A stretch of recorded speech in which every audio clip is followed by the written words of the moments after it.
So I want to talk about finding optimism, um, finding hope in spite of like pretty pessimistic, pretty negative, pretty horrid present and present tense and future realities.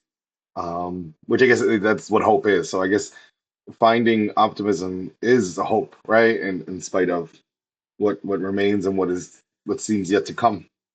Specifically being uh, American in the year 2025 and I mean, I have to be optimistic. I have to be hopeful because I have two beautiful children, two beautiful, amazing young women who hopefully to grow healthy, strong, and wise, and grow to be fulfilled in whatever they choose to be and do in this life.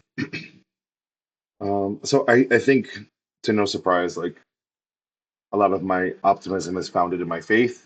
Um, it is founded in my upbringing, which is connected to my faith.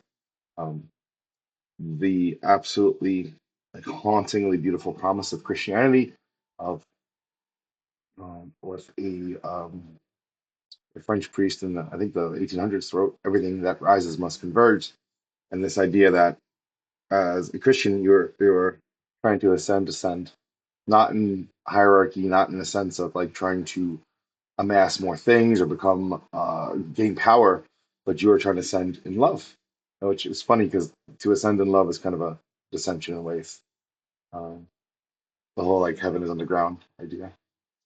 But if you look at just kind of like what Christians would identify as an agape love, a selfless love, a giving love, a love that seeks the good of the one being loved and not the good of the one who is loving. That the only end is that the person loved will be edified and fulfilled and be made more complete. And that's just a virtue that is not valued by most. Certainly not valued in a capitalistic society. That literally the end of the means is it's all about capital. It's all about money and amassing more power by any means necessary. The crunching weight of industrialization and compared with the hyper-capitalist society we live in, seems to be quickly launching us off a cliff because whatever ideas they wanted to set to sell us that the founding fathers had, those ideas are gone. It's just money, and um, America did not create money, and the ones who are in control of America are not loyal to America, but they're loyal to money, right? So that can create a lot of sadness, a lot of disparity, a lot of poor.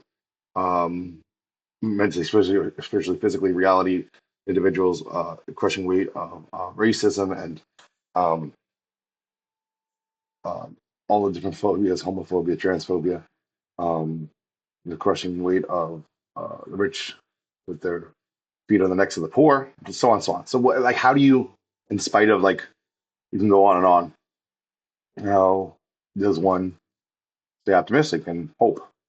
Hope, which I believe is a one of the high virtues, right? A virtue that seems to almost exist outside of us because it does, because I believe it is a gift, a reality given from a higher being, known as God.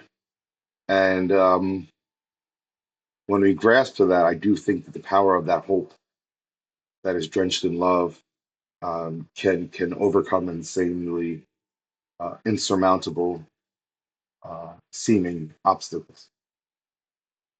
Um, one of the most beautiful things about Christianity is that you don't have to look at self all day.